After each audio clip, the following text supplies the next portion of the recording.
இது ஒரு புதிய தொடர், அமெரிக்காஸ் லாஸ்ட் வார்ஸ். இந்த தொடரில் உலகின் மிக சக்தி வாய்ந்த நாடான அமெரிக்கா முழுமையாக வெற்றி பெற முடியாத அல்லது தோல்வியடைந்த போர்களைப் பற்றி பார்க்கப் போகிறோம்.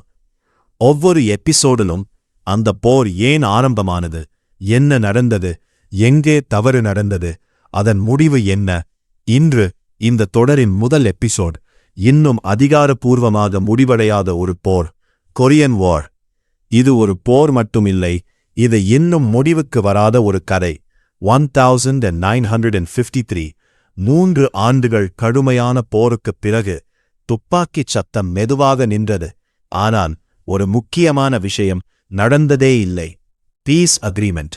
இன்று வரை வடகொரியா மற்றும் தென்கொரியா அதிகாரப்பூர்வமாக இன்னும் போரிலேயே உள்ளன. இது எப்படி சாத்தியம்? உலகின் மிக சக்தி வாய்ந்த நாடான அமெரிக்கா இந்த போரில் எப்படி சிக்கியது? ஏன் இந்த போர் முடிவடையவில்லை? 1950 ஜூன் 25 திடீரென்று வடகொரியா தென்கொரியாவை தாக்கியது. மிக வேகமாக அவர்கள் தென்கொரியாவின் பெரும் பகுதியை கைப்பற்றினர். உலகம் அதிர்ச்சியடைந்தது. உடனே அமெரிக்கா மற்றும் ஐக்கிய நாடுகள் அமைப்பு தென்கொரியாவுக்கு உதவ முடிவு செய்தது. இப்போது இது ஒரு உள்ளூர் போர் இல்லை, இது ஒரு சர்வதேச போராக மாறியது. அமெரிக்க படைகள் கொரியாவுக்கு அனுப்பப்பட்டன. ஆரம்பத்தில் அவர்கள் பின்னடைந்தன. ஆனால் பின்னர் ஒரு பெரிய கவுண்டர் அட்டாக், இன்சான் லேண்டிங். இந்த தாக்குதல் போரின் திசையை மாற்றியது. அமெரிக்கா மற்றும் அதன் கூட்டாளிகள் வடகொரியாவை பின்தள்ள ஆரம்பித்தனர். ஆனால் ஒரு பெரிய திருப்பம் இன்னும் வந்து கொண்டிருந்தது. சீனா இந்த போரில் நுழைந்தது. லட்சக்கணக்கான சீன படைகள் திடீரென தாக்கின. அமெரிக்க படைகள் மீண்டும் பின்வாங்க வேண்டிய நிலை. போரின் நிலை மீண்டும் மாறியது. இது ஒரு முடிவில்லா சுற்றாக மாறியது. 1951 முதல் இந்த போர் ஒரு நிலையான நிலைக்கு வந்தது. யாரும் முழுமையாக வெல்லவில்லை.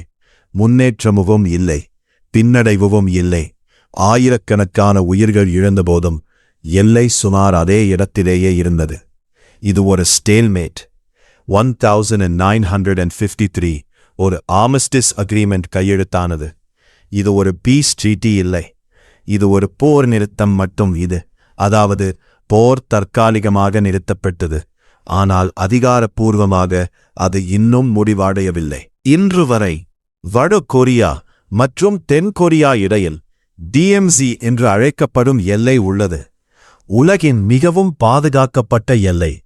இந்த போர் ஒரு முக்கியமான உண்மையை காட்டியது. எல்லா போர்களும் வெற்றி அல்லது தோல்வியுடன் முடிவதில்லை. சில போர்கள் முடிவேயில்லாமல் நிற்கின்றன. இதுதான் Korean war, the war that never ended.